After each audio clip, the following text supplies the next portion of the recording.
이 저녁에는 저희를 위해서 하나님의 음성을 들려주시기 위해서 귀한 목사님을 저희 가운데 보내주셨습니다. 저 개인적으로는 굉장히 영광스럽고 사실 목사님의 말씀을 들을 수 있다는 것에 대해서 그저 감사할 뿐입니다. 하나님의 은혜라고만 생각했습니다. 한국교회 목사님께서 계신다는 건 저는 개인적으로 소망이 있다라고 그렇게 늘 생각하며 그 목사님의 책을 읽고 배우고 더 그렇게 해보려고 많이 노력해 왔습니다. 사실 저만 그런 게 아닐 겁니다. 목사님과 동일한 목회의 길을 가는 많은 목회자들, 그리고 아울러서 목사님을 존경하는 한국교회 모든 성도님들이 아마도 동일한 마음이라고 저는 그렇게 생각을 합니다. 이재철 목사님, 오늘 이 저녁에 저희에게 보내주셔서 귀한 하나님의 말씀을 들려주실 텐데, 들려주실 그 말씀을 통해 찬양의 가사처럼 우리에게 베푸시는 하나님의 은혜를 다시 한번 우리가 깨닫고 경험하는 그런 시간이 되었으면 참 좋겠습니다. 우리 목사님 나오실 때 큰 박수로 한번 환영하겠습니다.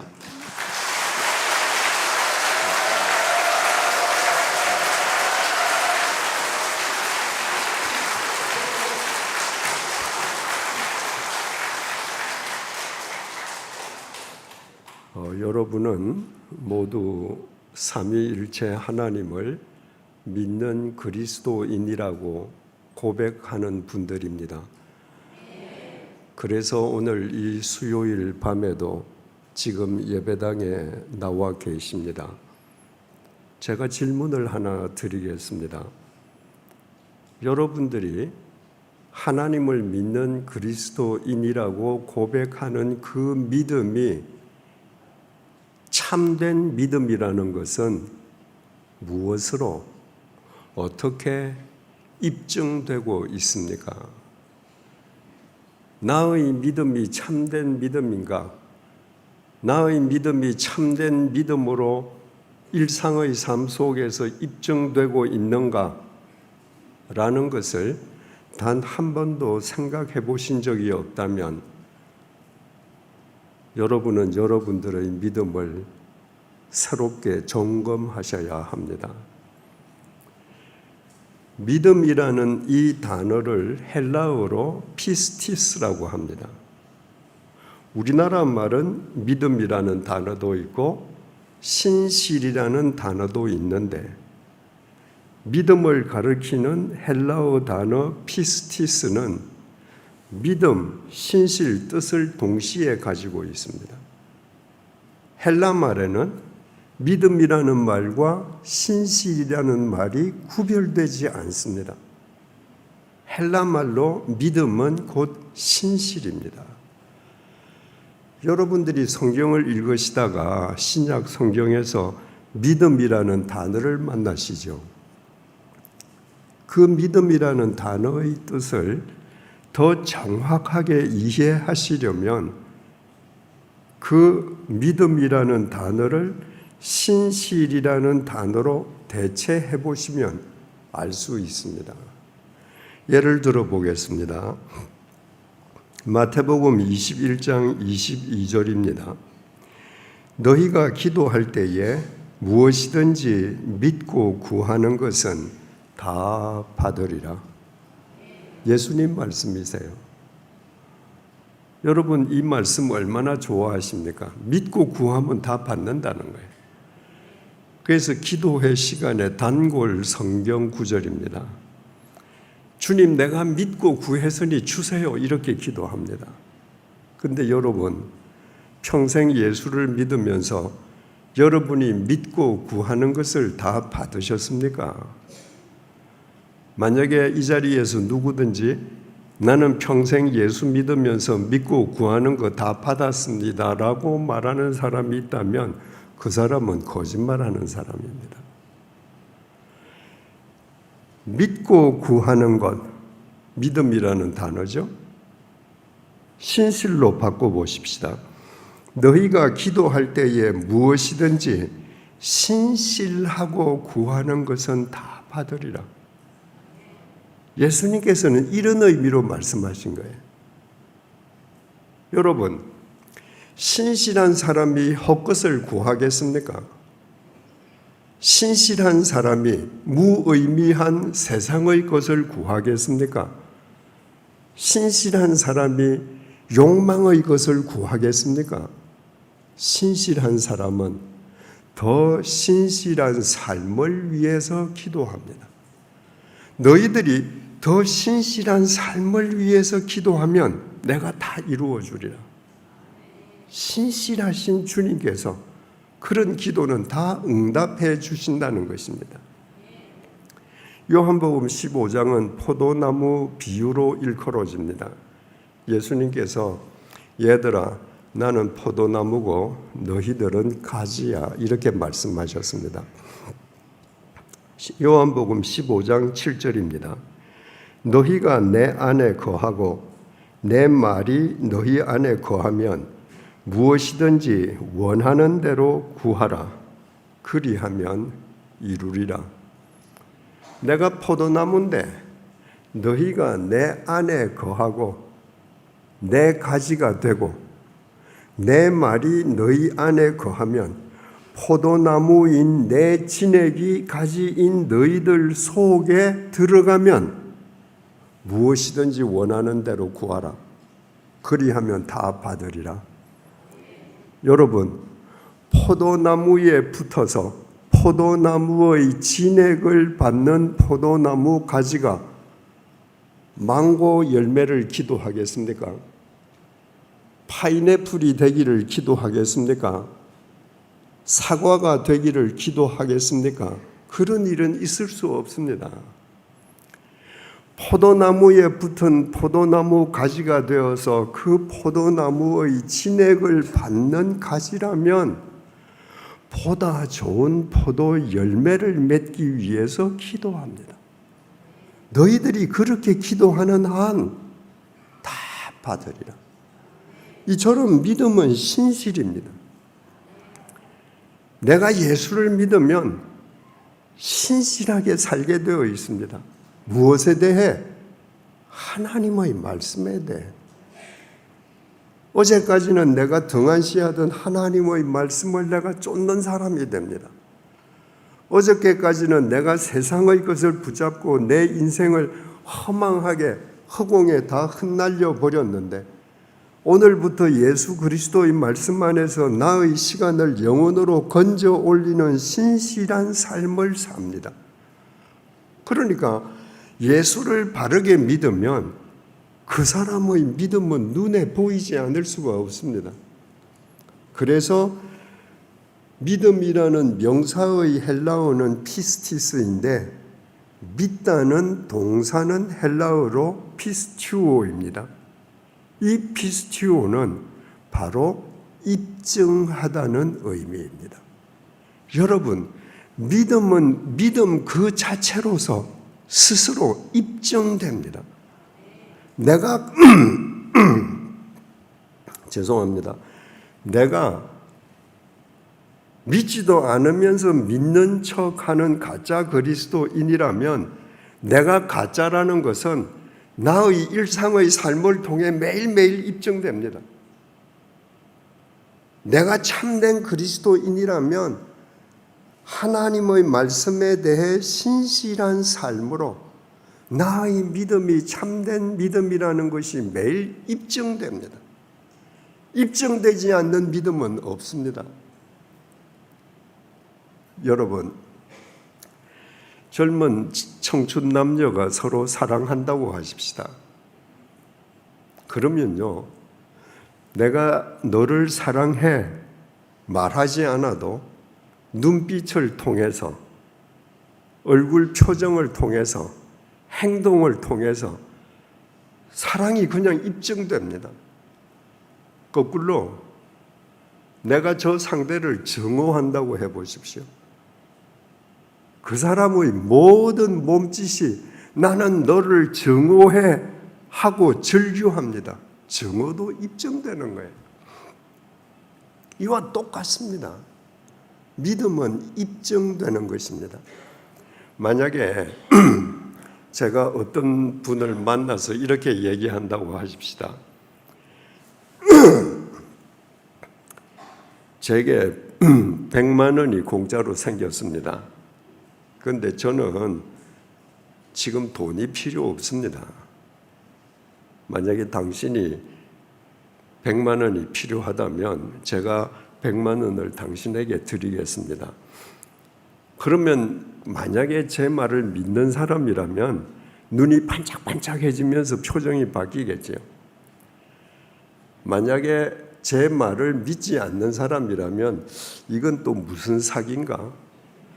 신종 보이스 피싱인가? 그리고 저를 흰 눈으로 쳐다볼 것입니다. 여러분, 똑같습니다. 여러분의 믿음은 입증되는 것이기 때문에 여러분은 자각하지 못해도 다른 사람은 여러분의 믿음을 다 보고 있습니다. 여러분은 저 권사님이 정말 존경받을 만한 참된 권사님이신가 아닌가 다 아시죠? 저 장로님은 교회에서만 장로님이고 일터나 가정에서는 전혀 장로님답지 않다는 거 다 아시죠? 어떻게 아세요? 믿음은 입증되는 것이기 때문입니다. 똑같은 논리로 다른 사람도 여러분의 믿음을 다 평가하고 있습니다. 왜? 여러분의 언행, 일상사가 여러분의 믿음을 입증하고 있기 때문입니다. 야고보 사도의 증언입니다. 야고보서 2장 14절입니다. 내 형제들아, 만일 사람이 믿음이 있노라 하고 행함이 없으면 무슨 유익이 있으리요? 그 믿음이 능히 자기를 구원하겠느냐? 내가 믿는 사람이라고 고백은 하고 다니는데 행함이 없으면 오늘 용어로 설명을 덧붙이자면 믿는다고 고백은 하고 다니는데 신실한 삶으로 그 믿음이 입증되지 않는다면 그 믿음이 그 사람에게 유익이 있겠느냐? 그런 믿음이 능히 그를 구원하겠느냐? 못한다는 것이죠. 왜? 참된 하나님의 말씀에 대해 신실한 삶으로 입증되지 않는 믿음은 그 당사자가 나는 아무리 믿는다고 외쳐도 그것은 믿음이 아니라 미신에 지나지 않기 때문입니다. 미신과 믿음의 차이가 뭔지 아십니까? 미신은 내 주머니에 있는 돈과 나의 탤런트와 내가 지니고 있는 모든 것으로 하나님을 달래고 얼루어서 내가 욕망하는 것을 이루기 원하는 것이 미신입니다. 그래서 미신을 쫓는 사람들은 절대로 그 삶이 변해지지 않습니다. 하나님을 바꾸려고 하는 거예요. 하나님, 내 이번에도 11조 했습니다. 내가 이번에도 감사헌금 이렇게 했습니다. 내가 이번 일주일 내내 예배당 가서 걸레질 했습니다. 하나님, 내 기도 들어주세요. 하나님을 바꾸려고 하는 거예요. 믿음은 나는 절대로 하나님을 바꿀 수 없음을 알아. 절대자인 하나님 말씀 앞에서 내가 신실하게 나를 부인하면서 내가 바뀌는 것입니다. 그러니까 믿음과 미신은 딴판인데 내가 신실한 나의 삶으로 나의 믿음이 입증되지 않는다면 여러분이 하는 기도, 여러분이 찬송하는 마음, 여러분들이 봉사하는 마음은 미신을 쫓는 자의 마음과 다를 바가 없습니다. 우리의 믿음이 왜 하나님의 말씀에 대한 신실한 삶으로 입증되지 않으면 안 되는가? 하나님께서 우리를 구원해 주셨기 때문입니다. 하나님께서 우리에게 주신 구원은 이 세상의 부귀영화 잠시 누리다가 공동묘지에서 흙먼지로 사라지는 것이 아닙니다.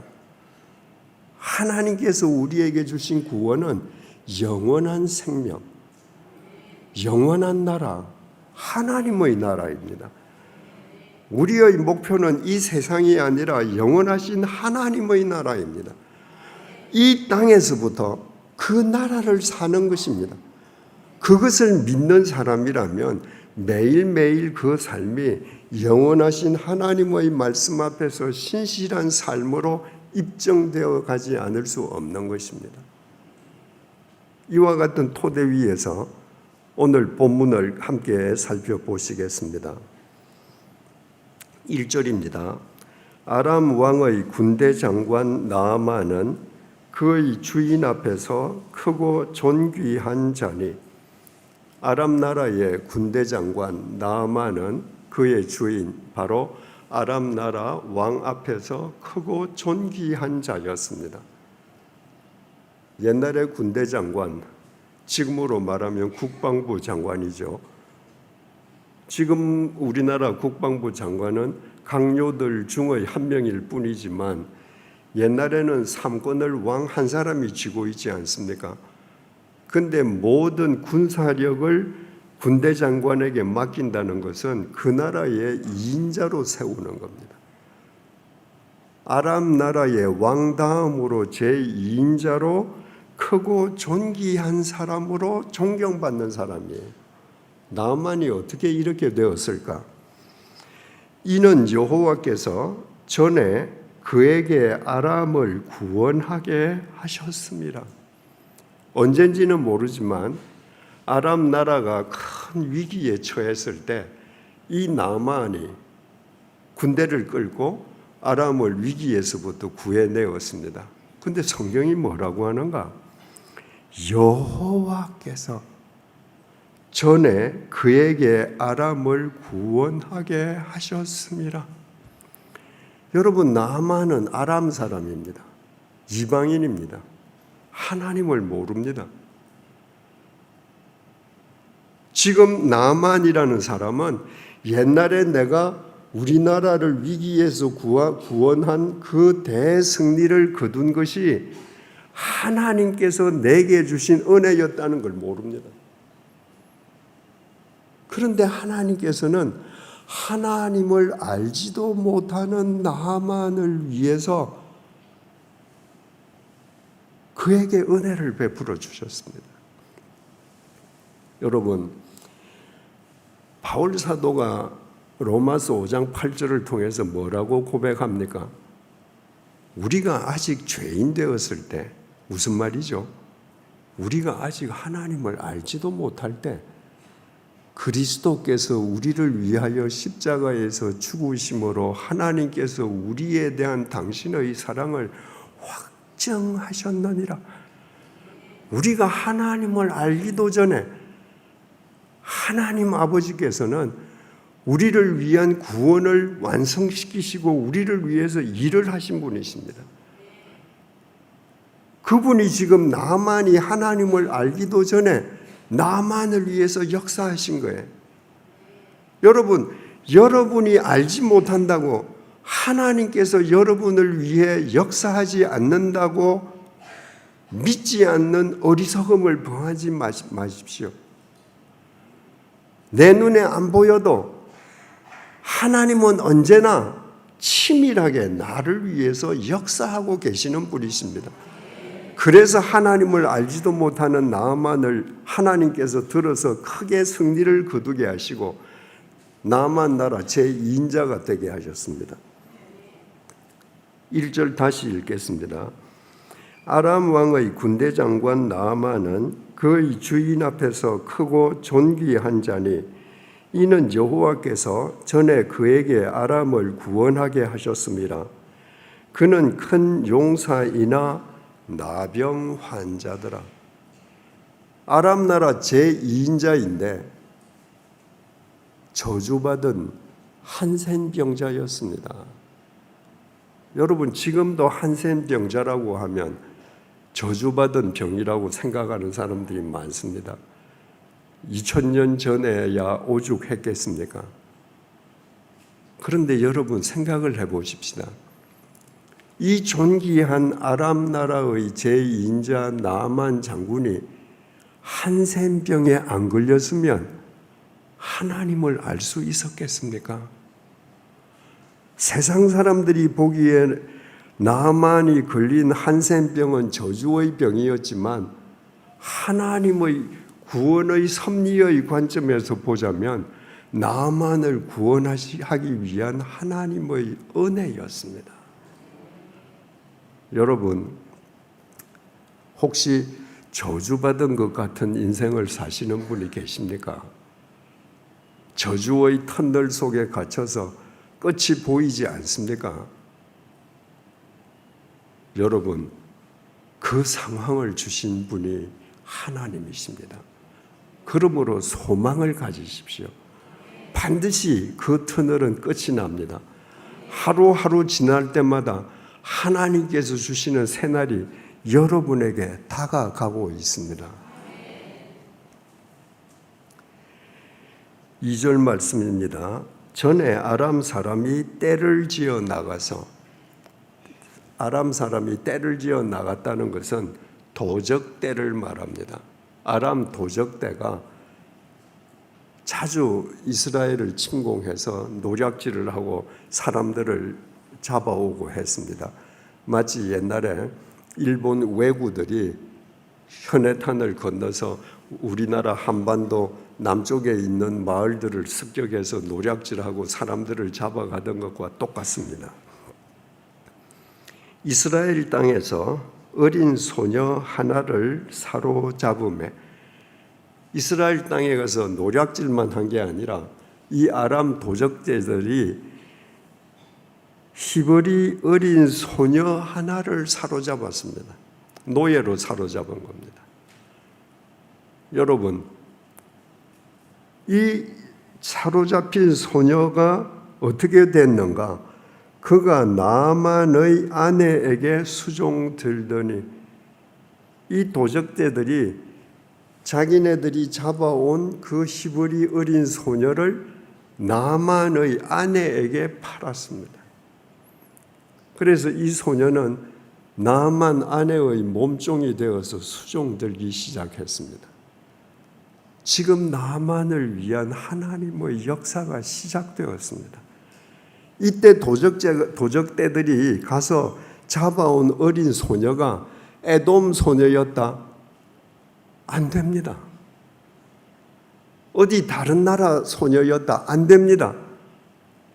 이스라엘 땅에 살던 히브리 소녀라야 됩니다. 그래서 하나님의 역사가 그를 통해서 이루어지는 것입니다. 내 눈에 안 보여도 하나님의 역사는 동서남북 사방에서 지금도 한치의 오차도 없이 이루어지고 있습니다. 3절입니다. 그 여주인에게 이르되, 이 히브리 몸종이 자기 여주인에게 말을 합니다. 여주인이 바로 나아만의 아내죠. 우리 주인은 바로 나아만 장군입니다. 사마리아에 계신 선지자 앞에 계셨으면 좋겠습니다. 마님, 우리 주인이 이스라엘 땅 사마리아에 있는 선지자 앞에 가시면 좋겠습니다. 우리나라 말로는 선지자라고 번역이 되어 있지만 히브리 말 원문에는 선지자 앞에 정관사가 붙어 있습니다. 하나비.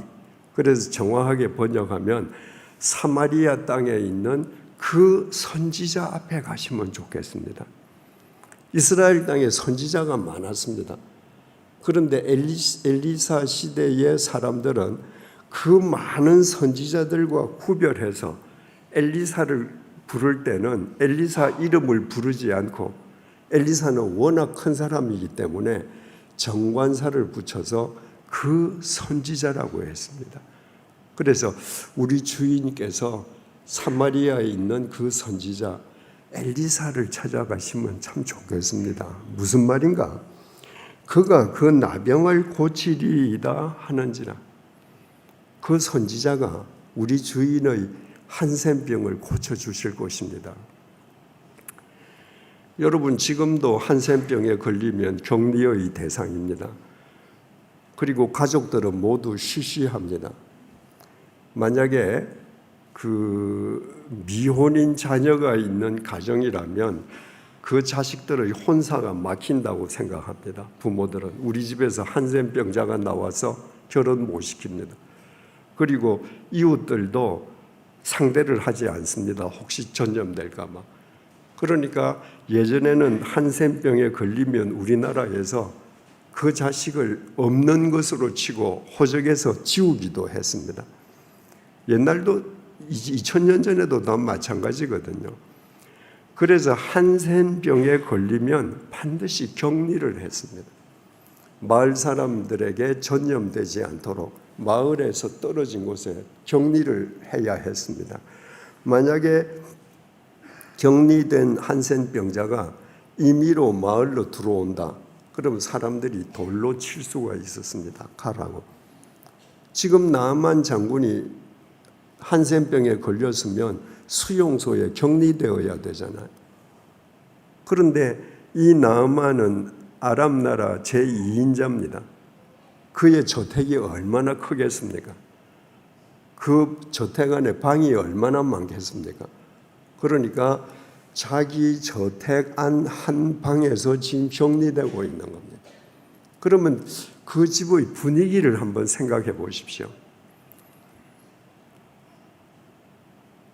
그 주인 나만의 한센병에 대해서 언급하는 것은 절대 금기 사항이었을 겁니다.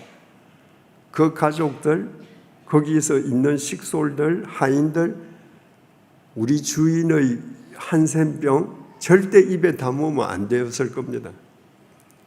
그런데 이 어린 소녀, 시브리 소녀가 당돌하게 주인의 나병을 언급합니다. 그리고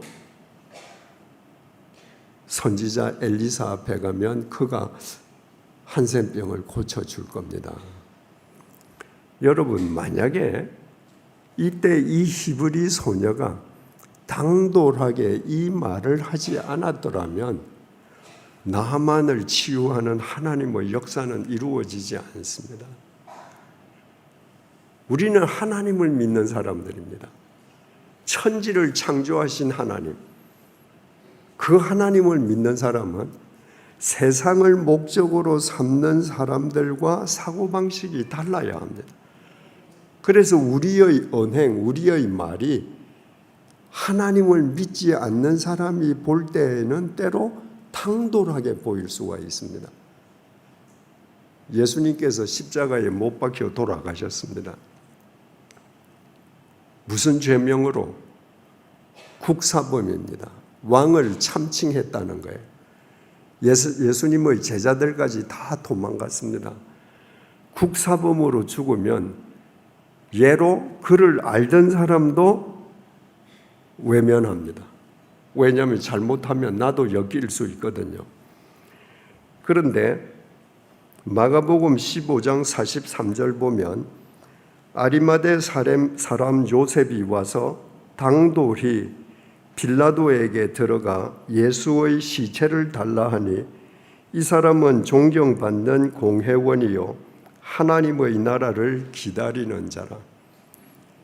부자면 몸을 사려야 하는데 그 순간에 국사범으로 죽은 예수의 시체를 달라고 당돌이 빌라도를 찾아가서 요구했습니다. 사형을 당한 사형수의 시체를 연고자가 찾아가지 않으면 쓰레기장에 버렸습니다. 이때 아리마대 요셉이 당돌이 빌라도를 찾아가서 예수의 시체를 받아다가 자기가 준비해둔 새 무덤에 장례를 치르지 않았더라면 예수님은 쓰레기장에서 부활합니다. 쓰레기장에서 부활하는 예수를 상상할 수 있겠습니까? 당돌한 아리마대 요셉 덕분에 예수님께서는 새 무덤에서 부활하셨습니다. 여러분이 하나님을 믿는데 천지를 창조하신 하나님, 영원하신 하나님, 전능하신 하나님을 믿는데 여러분의 언행이 세상을 목적으로 삼는 사람들이 보기에 단 한 번도 당돌하게 보이지 않는다면 여러분은 여러분의 믿음을 한번 점검해 보셔야 합니다. 4절, 나만이 들어가서 그의 주인에게 아뢰어 이르되, 들어갔다는 것은 입궐했다는 겁니다. 그리고 그 주인은 아람 왕이죠. 이스라엘 땅에서 온 소녀의 말이 이러이러하도이다 하니, 나만 장군이 입궐해서 아람 왕을 만났습니다. 그리고 이스라엘 땅에서 잡아온 히브리 소녀가 한 명이 있는데 이 소녀가 사마리아에 있는 그 선지자, 그 앞에 가서 그를 만나면 내 나병이 깨끗해질 거라고 말을 합니다. 그러니까 왕이여, 내가 갈 수 있도록 허락해 주소서, 이 말 아닙니까? 그런데 이 3절과 4절 사이에 생략된 부분이 있습니다. 굉장히 중요한 부분이 생략되어 있습니다. 우리가 성경을 읽을 때는 글자로 드러난 구절만 보는 것이 아니라 그 구절과 구절 사이에 생략되고 함축되어 있는 것을 동시에 읽을 수 있어야 합니다. 어느 부분이 생략되어 있죠? 이 히브리 소녀 몸종이 자기 여주인에게 우리 주인 나아만이 사마리아 땅 그 선지자 앞에 가서 서면 선지자가 낫게 해줄 겁니다 라고 얘기했지 않습니까? 그 얘기를 주인 마님이 야, 웃기지 마라, 네가 뭘 안다고 그런 소리 하냐, 그러지 않고 그 이야기를 진지하게 들었습니다. 그리고 밤에 퇴근한 나아만 장군 자기 남편에게 그 얘기를 했습니다. 그랬더니 이 남편이 그 얘기를 듣고 곰곰이 생각한 다음에 그 다음 날 입궐해서 왕에게 지금 자기를 이스라엘에 다녀올 수 있도록 허락해 주시기를 요청하고 있는 겁니다. 여러분, 이 나만 장군의 집은 소통이 되는 집입니다. 몸종이 이야기하고 여주인이 그것을 귀담아 경청하고 여주인이 남편에게 이야기하고 남편이 그 이야기를 경청하고 결심하고 왕을 찾아가서 왕에게 그 몸종의 이야기를 합니다. 여러분, 소통은 이렇게 중요합니다. 내 가족과 내 주위 사람과 서로 소통이 된다는 것은 내가 알지 못하는 새로운 세계를 내 인생에 접목시키는 겁니다. 나만의 집이 소통의 집이었기 때문에 알지 못했던 이스라엘 그 선지자 엘리사를 자기 인생 속에 접목시킬 수 있었습니다. 만약에 이 집이 소통이 되는 집이 아니었다면 하나님의 역사는 일어나지 않습니다. 여러분은 부부지간에 어느 정도 소통하십니까? 부모 자식 간에 어느 정도 소통하십니까? 만약에 소통이 없다면 여러분은 절대로 새 세계를 여러분의 인생에 접목시킬 수 없습니다. 여러분은 매일 똑같이 운물 속의 개구리로 다람쥐 채바퀴 돌듯 하던 인생을 살다가 끝날 수밖에 없습니다. 5절입니다. 아람 왕이 이르되 갈지어다. 왕이 윤허를 했습니다. 나아만 장군, 당신이 나을 수만 있다면 이스라엘하고 우리나라하고 비록 견원지간이지만 가시게. 이제 내가 이스라엘 왕에게 글을 보내리라 하더라. 내가 친서까지 적어줄게. 이스라엘 왕에게 당신을 도와주라고 친서까지 보낼 테니까 걱정 말고 다녀오시게. 나아만이 곧 떠날새 은 10달란트와 금 6,000개와 의복 10벌을 가지고 가서 왕의 허락을 받은 나아만이 이스라엘 지금 그 선지자 엘리사를 만나러 가면서 엘리사가 당연히 자기를 낫게 해주리라 생각하고 그에게 줄 예물을 준비했습니다. 은 10달란트, 금 6,000개, 의복 10벌입니다. 은은 10달란트라고 했는데 한 달란트가 34.2kg입니다. 그러니까 10달란트면 342kg이죠. 어제 한국 금거래소에 확인을 했더니 어제 시세로 은 1kg 실버바가 122만 9천 원입니다. 그러니까 나만이 들고 간 은 342kg은 지금 우리 돈으로 4억 2천만 원입니다. 그리고 금 6,000개를 들고 갔습니다. 이 6,000개는 2달란트인데요. 그 달란트로 따지면 68.4kg입니다. 어제 한국 금거래소 시세를 따르면 금 1kg 골드바가 9,465만 4천 원입니다. 그러니까 68.4kg는 64억 7,430만 원입니다. 그게 은 4억, 금 64억, 약 70억입니다. 거기에다가 옷 10벌을 지참했습니다.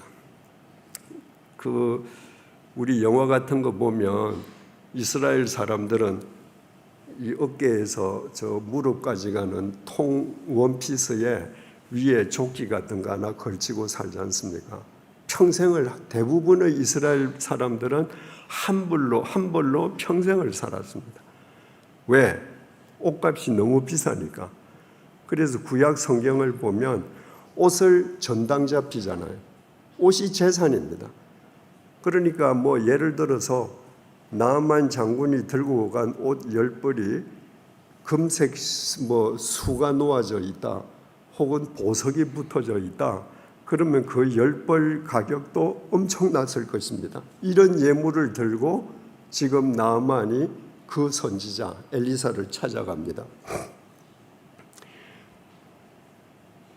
6절, 이스라엘 왕에게 그 글을 전하니 일러서되 내가 내 신하 나아만을 당신에게 보내오니 이 글이 당신에게 이르거든 당신은 그의 나병을 고쳐주소서 하였더라.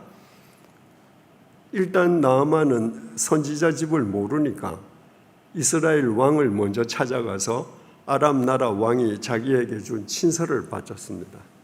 그 친서 내용이 내가 내 군대 장관 나아만을 당신에게 보내오니 당신이 이 친서를 보거든 당신은 그의 나병을 고쳐주소서. 그러니까 이 말의 뜻이 뭐예요? 이스라엘 왕 당신께서 그 시브리 소녀가 말한 그 선지자 댁을 가르쳐주고 그 선지자로 하여금 나아만의 한센병을 고칠 수 있도록 좀 도와주십시오, 이 말 아닙니까? 그런데도 엘리사가 나아만을 고쳐주는 것까지 당신, 이스라엘 왕 당신이 고쳐주소서 하고 최고의 외교적인 서술을 했습니다. 그러면 이걸 보면 누구든지 알아들을 수 있는 문구거든요. 7절, 이스라엘 왕이 그 글을 읽고 자기 옷을 찢으며 이르되 내가 사람을 죽이고 살리는 하나님이냐? 그가 어찌하여 사람을 내게로 보내 그의 나병을 고치라 하느냐? 너희는 깊이 생각하고 저 왕이 틈을 타서 나와 더불어 시비하려 함인 줄 알라 하니라. 그 편지를 본 이스라엘 왕은 선지자 생각은 하지도 못했습니다. 아니, 내가 하나님이 아닌데 어떻게 사람을 살리고 죽이냐? 저 아람 왕이 우리나라를 침공할 틈을 엿보려고 지금 이렇게 모략을 짜는 것이 틀림없다. 그리고 경노했습니다. 이스라엘 왕도 하나님을 믿는 이스라엘 백성 아닙니까? 여러분, 하나님을 믿는다는 것은 천지를 창조하신 하나님을 믿는 것입니다. 전능하신 하나님을 믿는 것입니다. 그러므로 천지를 창조하신 전능하신 하나님을 믿는 사람의 마음은 태평양처럼 넓어야 합니다. 천지를 창조하신 하나님을 믿는데 내가 수용 못할 것이 뭐가 있겠습니까? 그런데 하나님을 믿는다고 하면서도 천지를 창조하신 하나님을 바르게 믿지 못하면 사람 마음이 바늘 구멍보다 더 작아질 수가 있습니다. 작은 마음을 소유한 사람은요, 피해의식, 열등의식으로 사람을 의심하고 자기 분노를 조절하지 못합니다. 그러니까 그 주위에 있는 사람들은 항상 고생합니다. 지금 이스라엘 왕이 그겁니다. 편지를 받고 의심했습니다. 분노를 터뜨립니다. 8절입니다. 하나님의 사람 엘리사가 이스라엘 왕이 자기의 옷을 찢었다 함을 듣고 왕에게 보내 이르되 왕이 어찌하여 옷을 찢었나이까? 그 사람을 내게로 오게 하소서. 그가 이스라엘 중에 선지자가 있는 줄을 알리이다 하니라. 이 왕이 자기 옷을 찢고 얼마나 시끄럽게 소란을 피우고 분노했으면 그 왕궁 안에서 있었던 일의 소문이 엘리사에게까지 들렸습니다. 그래서 엘리사가 전령을 왕에게 보냈습니다. 왕이여, 걱정 말고 나아만 장군 나에게 보내십시오. 하나님께서 선지자를 통해서 그를 고치게 해주시는 것을 그가 보게 될 겁니다. 나한테 보내소서. 9절입니다. 나아만이 이에 말들과 병거들을 거느리고 이러로 엘리사의 집문에 서니, 나아만은 지금 한센병 병자 아닙니까? 온 몸 살이 썩어 문드러지는 거예요. 심각하죠. 그런데도 나아만은 병자의 행색으로 엘리사 집을 찾아가지 않았습니다. 아람 나라의 제2인자 군대 장관의 위용을 갖추고 찾아갔습니다. 말들과 병거들을 거느리고 마병과 병거들을 거느리고 가니까 거기에 군대 장관을 가리키는 휘장들이 휘황찬란하게 휘날렸겠죠. 그리고는 엘리사 집 앞에 갔습니다. 자, 이제 네가 나를 한번 고쳐보지. 10절, 엘리사가 사자를 그에게 보내 이르되 너는 가서 요단강에 몸을 7번 씻으라. 내 살이 회복되어 깨끗하리라 하는지라. 그렇게 위용을 갖추고 갔는데 엘리사는 문 밖으로 나와보지도 않았습니다. 그리고 자기 집사람을 보내어서 나아만에게 요단강에 가서 7번 몸을 씻어라. 그러면 네 살이 깨끗해질 것이다. 요단강에 가서 7번 씻으라는 것은 요단강에 내려가서 요단강 물 속에서 손으로 7번 문지르라는 말이 아닙니다. 내려가서 한 번 씻고 요단강 올라와서 몸 다 닦고 다시 내려가서 또 씻고 이렇게 7번 반복하라는 거예요. 11절입니다.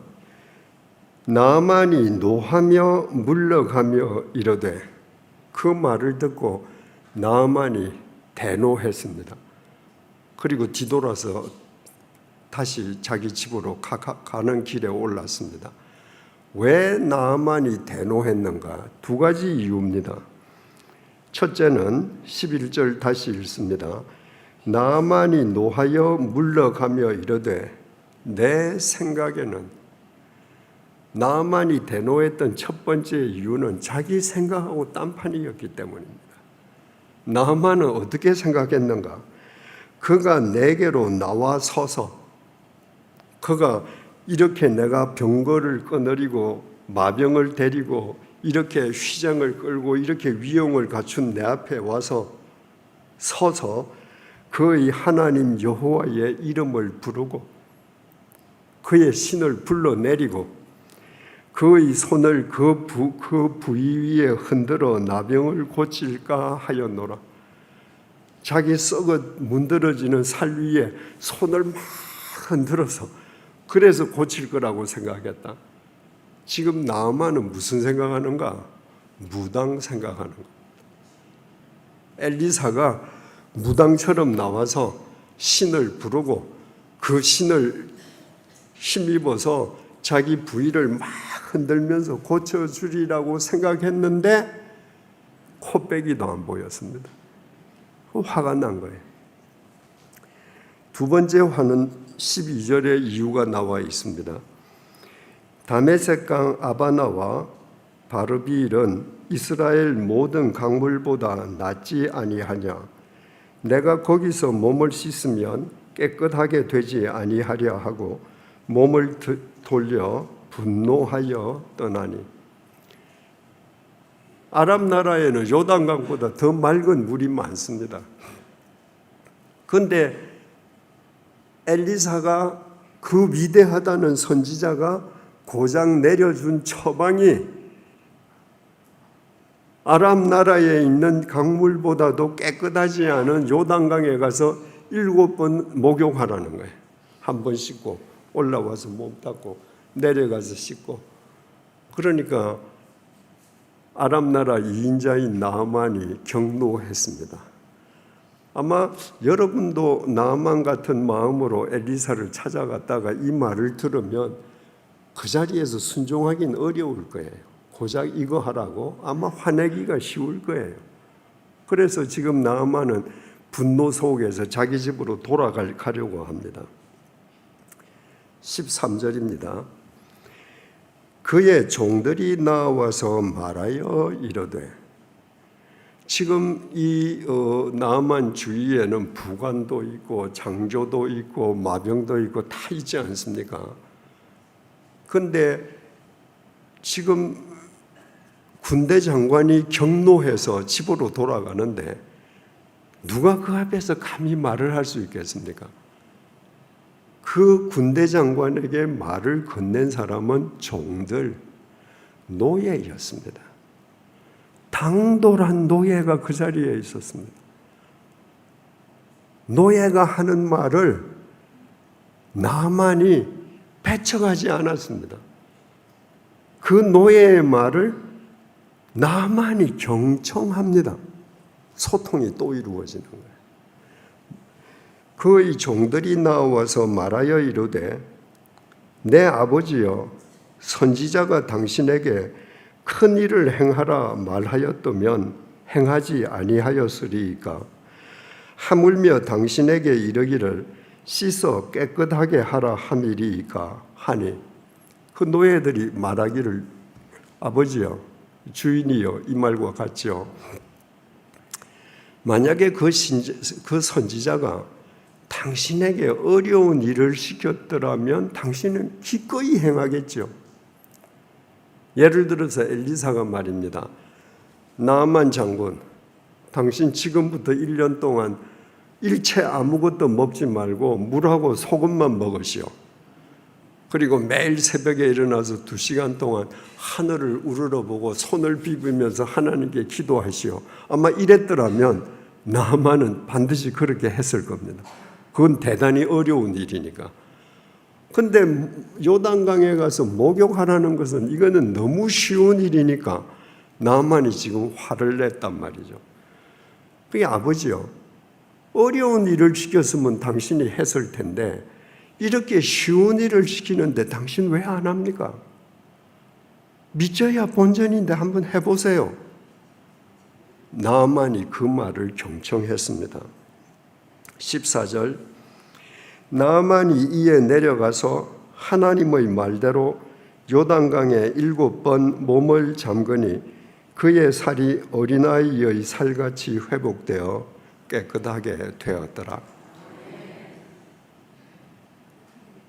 여러분, 왜 엘리사가 집 밖으로 나오지도 않았죠? 왜 나아만 장군에게 코빼기도 안 보여주고 너 가서 7번 씻으라 왜 그랬을까요? 왜 나아만이 생각한 것처럼 신을 부르고 몸을 흔들고 현란한 몸짓으로 자기를 낫게 하려는 제스처를 하지 않았을까요? 그렇게 하면 할수록 자기의 영험함이 드러나는 것이지 하나님은 가려지거든요. 여러분 무당 굿하는 거 보시지 않았습니까? 돈을 많이 받는 무당일수록 그 몸짓이 현란합니다. 작두도 타잖아요. 그게 뭘 얘기하는 거예요? 나는 이렇게 영험해. 그게 돈 더 내야 돼. 무당이 귀신 부르는 거 보셨습니까? 그것이 연기인지는 알 수 없지만 귀신 들려서 구슬하는 무당들이 귀신을 부르는 걸 보면요. 뭐 쌀을 가지고 부르는 사람도 있고 뭐 다른 걸 흔들어 부르는 사람들도 있는데 정상적으로 우리하고 이야기하다가 귀신을 부르고 귀신이 탁 몸에 임하면 눈이 흰 동자가 더 많아져요. 그게 뭘 보여주는 겁니까? 내가 귀신을 소유한 거예요. 그러니까 그런 표정을 보면 굿하러 간 사람은 그 무당에게 절대 신뢰를 주는 겁니다. 현란할수록 무당을 더 믿는 겁니다. 만약에 엘리사가 그렇게 했더라면 나아만은 엘리사가 자기를 고쳐줬다고 생각하지 하나님이 고쳐줬다고 생각하지 않을 겁니다. 그래서 엘리사는 코베기도 보이지 않고 다른 사람을 시켜서 7번 목욕해라. 왜? 하나님의 역사는 하나님의 말씀에 대한 절대 순종으로 성취되는 것이거든요. 그걸 나아만이 알게 해준 겁니다. 그래서 나아만이 지금 깨끗해졌습니다. 15절 나아만이 어떤 나아만이죠? 깨끗하게 치유된 나아만입니다. 그러니까 그 이전과는 지금 전혀 달라진 나아만이 모든 군대와 함께 하나님의 사람에게로 돌아와서 그의 앞에 서서 여러분 처음에 엘리사를 찾으러 갈 때 군대를 데리고 가지 않았습니까? 그때 되게 교만한 자세로 서 있지 않았겠습니까? 엘리사 선지자라는 너 한번 나와봐. 근데 엘리사는 나가지도 않았죠. 지금은 몸이 깨끗해지고 돌아와서 엘리사 앞에 섰는데 얼마나 겸손하게 섰겠습니까? 여러분 우리의 평소의 자세는 문둥병에 걸려서 교만한 나아만입니까? 아니면 치유함을 받고 겸손한 태도의 나아만입니까? 그의 앞에 서서 이르되 내가 이제 이스라엘 외에는 온 천하에 신이 없는 줄을 아나이다. 이스라엘 외에는 온 천하에 신이 없는 줄을 안다는 것은 바로 이스라엘 백성이 믿는 여호와 하나님 외에는 참 신이 없음을 내가 이제 알았습니다. 왜? 내가 만났으니까. 그분이 나를 타치해 주셨으니까. 그분이 나를 치유해 주셨으니까. 그래서 나는 이제 그분만 참 신인 것을 내가 확신합니다. 청하건대 당신의 종에게서 예물을 받으소서. 예물이 도대체 얼마예요? 은 4억 2천만 원, 금 64억 7천만 원, 의복 10벌. 이것만 받으면 엘리사 자손 대대로 편안하게 살지 않겠습니까? 16절 이르되 내가 섬기는 여호와께서 살아계심을 두고 맹세하노니 내가 그 앞에서 받지 아니하리라 하였더라. 내가 하나님 앞에 맹세하고 말하노니 하나님 앞에서 나 그거 받지 않을 거야. 왜? 그 중에 일부라도 내가 받으면 내가 한 게 되잖아. 하나님께서 다 하신 일인데 내가 예물을 받으면 하나님의 공로를 내가 도적질하는 거야. 난 그렇게 할 수 없어. 맹세하거니와 난 그렇게 안 할 거야. 못 받아. 나만이 받으라고 강권하되 그가 거절하니라. 나만이 받으라 그랬는데 엘리사가 사양하지 않았습니까? 또 그랬음에도 불구하고 나만이 받으라고 강권하되, 나만이 받으라고 강권함으로 엘리사가 어쩔 수 없이 받았더라. 보통 소설은 이렇게 되죠. 근데 강권합니다. 이거 좀 받아주세요. 일부라도 받아주세요. 강권합니다. 그러나 단호하게 칼로 무를 자르듯이 거절합니다. 너를 낫게 하신 분은 내가 아니야.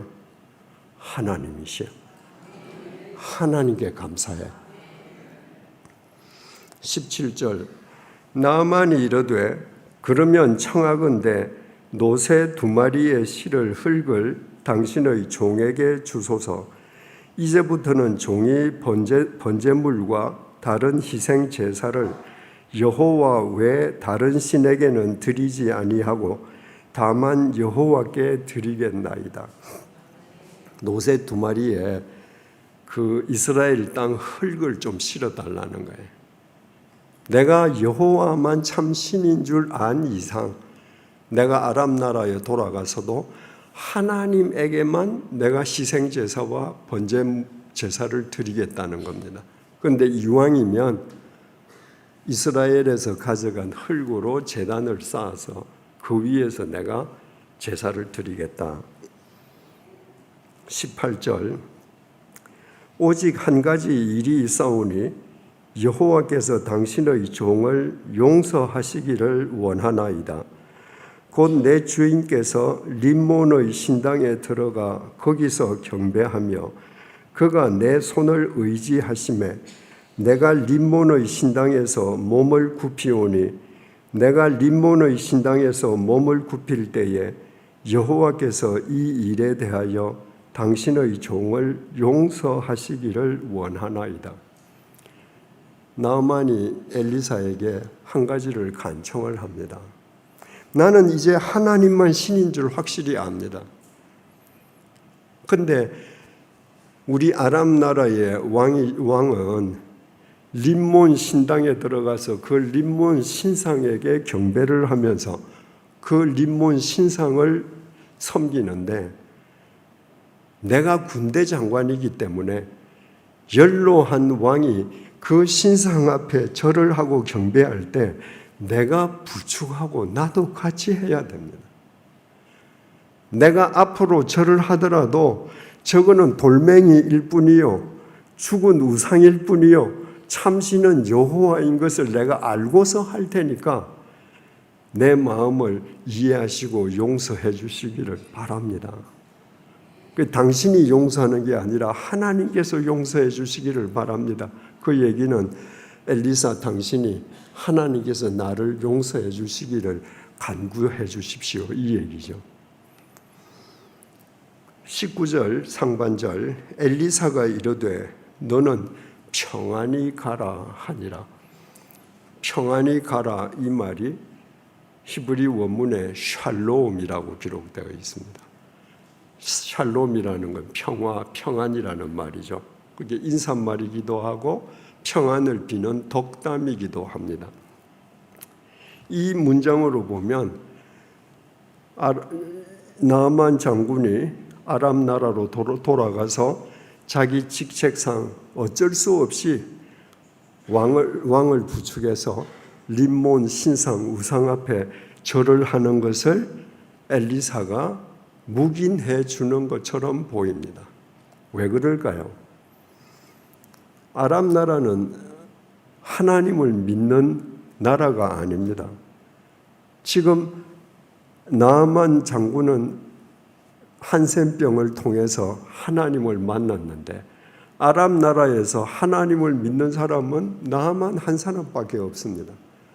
그러면 이 유일한 신자인 이 나아만이 아람 나라로 되돌아가서 신앙을 지키려고 하면 얼마나 어려운 점이 많겠습니까? 그러니까 그 모든 애로점을 엘리사가 예견하고 그를 포용해 준 것으로 이해할 수 있습니다. 한 걸음 더 나아가서 하나님을 바르게 만난 엘리사가 나아만이 언젠가는 그와 같은 상황을 스스로 탈피할 것을 믿었기 때문입니다. 그래서 묵인을 해주는 겁니다. 그러면 아람 나라로 되돌아간 나아만은 이 이후에 어떻게 살았을까요? 계속 양심의 가책을 느끼면서도 제2인자의 부귀영화를 누리기 위해서 죽을 때까지 왕을 부축하고 림몬 신상 우상 앞에 절을 하면서 살았겠습니까? 바로 오늘 본문 다음 장이 열왕기하 6장입니다. 8절 9절을 보면 이렇게 되어 있습니다. 그때에 아람 왕이 이스라엘과 더불어 싸움에 그의 신복들과 의논하여 이르기를 우리가 아무데 진을 치리라 하였더니 하나님의 사람이 이스라엘 왕에게 보내 이르되 왕은 삼가 아무 곳으로 지나가지 마소서 아람 사람이 그곳으로 나오나이다 하는지라. 얼마 지나지 않아서 다시 아람 나라와 이스라엘 사이에 전쟁이 붙었습니다. 역사적으로 계속 많은 전투를 거쳤거든요. 그런데 이 본문에 보니까 아람 왕이 이스라엘과 싸워 아람 왕 나왔죠. 하나님의 사람 엘리사죠. 엘리사가 이 아람 왕의 전략을 알고 이스라엘 왕에게 알렸습니다. 이스라엘 왕 나왔죠. 엘리사 나왔죠. 아람 왕 나왔죠. 그럼 누가 나와야 돼요? 나만이 나와야 합니다. 아람 왕이 이스라엘과 더불어 싸우며 누구와 의논해야 합니까? 당연히 군대 장관 나만과 의논해야 합니다. 그런데 뭐라고 되어 있는가? 아람 왕이 이스라엘과 더불어 싸우며 그의 신복들과 의논하여 이르기를. 앞에 나와 있던 나아만이 이때까지 군대 장관을 했으면 반드시 나아만 이름이 있어야 되는데 나아만 이름은 사라졌습니다. 그래서 아람 왕도 있고 이스라엘 왕도 있고 엘리사도 있는데 아람 왕이 나아만이 빠진 신복들하고 전투를 어떻게 치를 것인지 의논을 했습니다. 여러분, 이 열왕기하 6장 8절에서 9절이 우리에게 주는 메시지가 뭡니까? 나아만이 아람 나라로 돌아가서 매일 왕을 부축하고 림몬 신상 우상 앞에 경배를 했습니다. 그리고 마음으로는 하나님, 저 마음 아시죠? 저건 돌덩어리입니다. 저는 하나님만 믿습니다. 그렇게 살지 않았겠습니까? 하루 이틀 지나고 일주일, 2주일 지나니까 하나님을 만났던 나아만의 속에서 자기 삶에 대한 회의가 일어났습니다. 내가 이러고 부귀영화를 누려야 돼? 아니야, 나에게는 이 세상의 부귀영화, 우상에게 절하고 누리는 부귀영화보다 나를 고쳐주신 하나님이 더 크시고 중요하신 분이야. 나만이 스스로 군대 장관직을 던졌음을 의미합니다.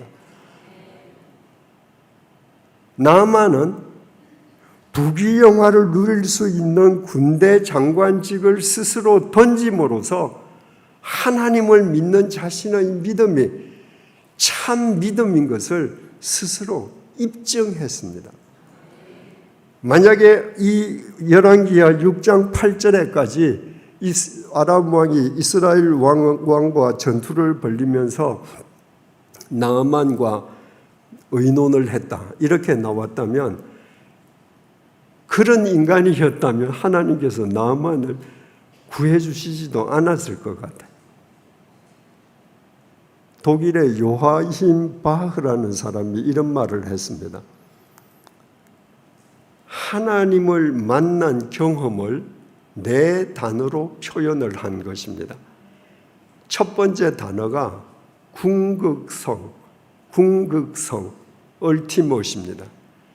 하나님을 만나는 경험은 궁극적인 만남, 이 세상 어떤 경험과도 같지 않은 궁극적인 하나님, 절대자와의 만남이라는 것입니다.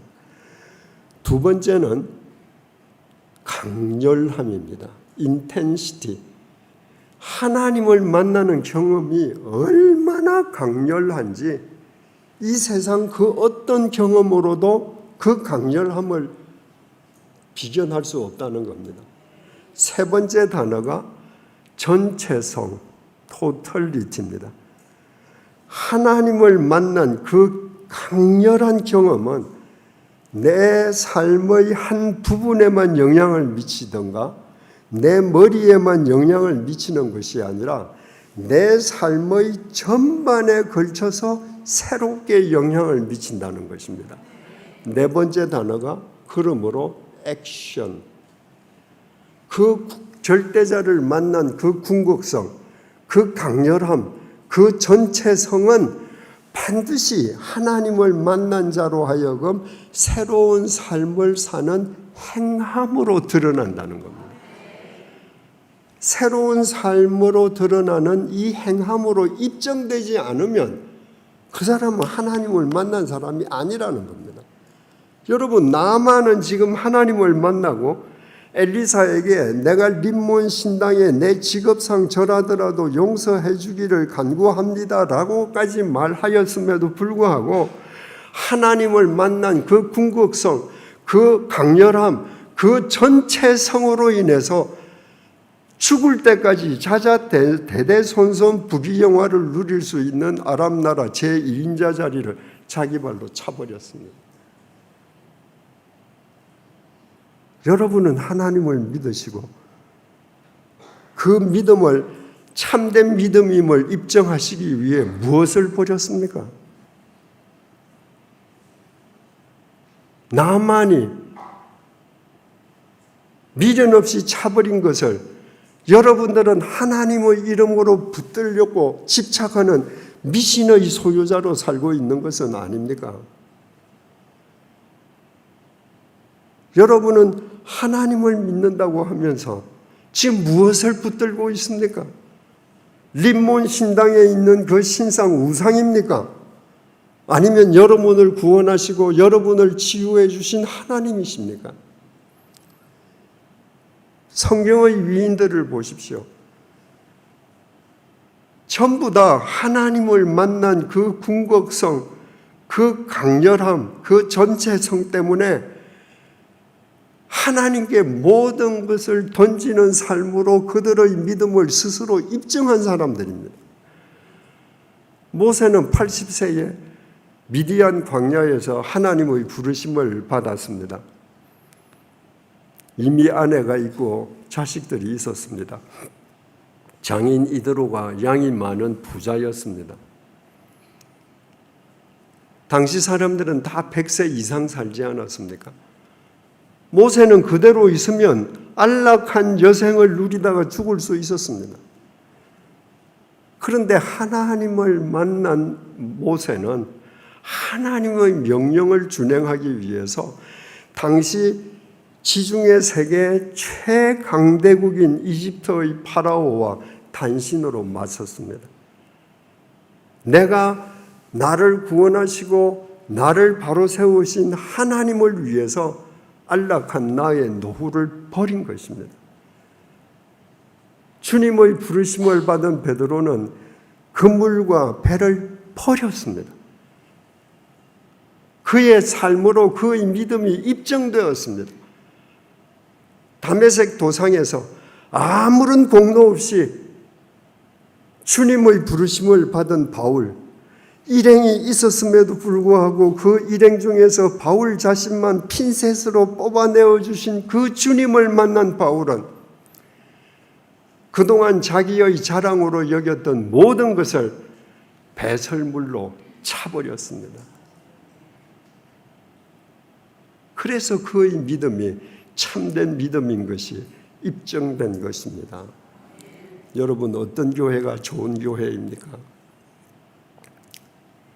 헌금이 많이 나오는 교회입니까? 내가 헌금을 많이 하면 내가 어떻게 살든 상관없이 하나님께서 기뻐하십니까? 그것은 하나님께서 돈에 걸신이 들린 거린으로 생각하는 것과 똑같습니다. 천하 만물이 다 하나님 것입니다. 하나님은 여러분의 돈을 요구하지 않습니다. 당신의 말씀 앞에 신실한 삶으로 살아가는 여러분의 일상을 요구하십니다. 예배당이 큰 교회가 좋은 교회입니까? 야곱은 허허 벌판에서 하나님을 만난 뒤에 그 허허 벌판을 가리켜서 벳엘, 하나님의 집이라고 불렀습니다. 어디든지 하나님이 계시면 그곳이 예배당입니다. 하나님께서 우주 만물을 지으셨기에 이 우주 만물이 하나님께서 임재해 계신 하나님의 예배당입니다. 그 예배당 앞에 아무리 크게 예배당을 짓는들, 바티칸 성당인들 당할 수 있겠습니까? 교인수, 머리수가 많으면 좋은 교회입니까? 여러분, 절대 오해하지 마십시다. 대한민국 교회는 교인수가 가장 많을 때부터, 그 순간부터 타락했습니다. 머리수가 많은 것이 중요한 것이 아닙니다. 좋은 교회는 그 교회를 이루고 있는 교인 한 사람 한 사람이 하나님의 말씀에 대해 신실한 삶으로 자신의 믿음이 참된 믿음임을 입증하는 사람들이 모인 교회입니다. 오늘 밤부터 나주교회가 그런 교회가 되기를 주님의 이름으로 축원드립니다. 기도하시겠습니다. 주님, 지금 이 자리에 머리 숙인 분들이 나아만이 되게 해 주십시오. 육신과 영혼이 썩어 문드러지던 나아만이 아니라 하나님에 대한 순종으로 깨끗하게 치유받은 나아만이 되게 해 주십시오. 우상의 머리 숙인 대가로 아람 제2인자의 부귀영화를 누리는 나아만이 아니라 자신의 믿음을 하나님 앞에 입증하기 위해 세상의 우상과 부귀영화를 배설물처럼 내던진 신실한 나아만이 되게 해 주십시오. 그리하여 지금 머리 숙인 분들의 모임인 나주교회로 인해 이 세상이 밝아지고 맑아지는 역사가 지금 이 순간부터, 이 밤부터 시작되게 하여 주십시오. 예수님의 이름으로 기도드립니다. 아멘.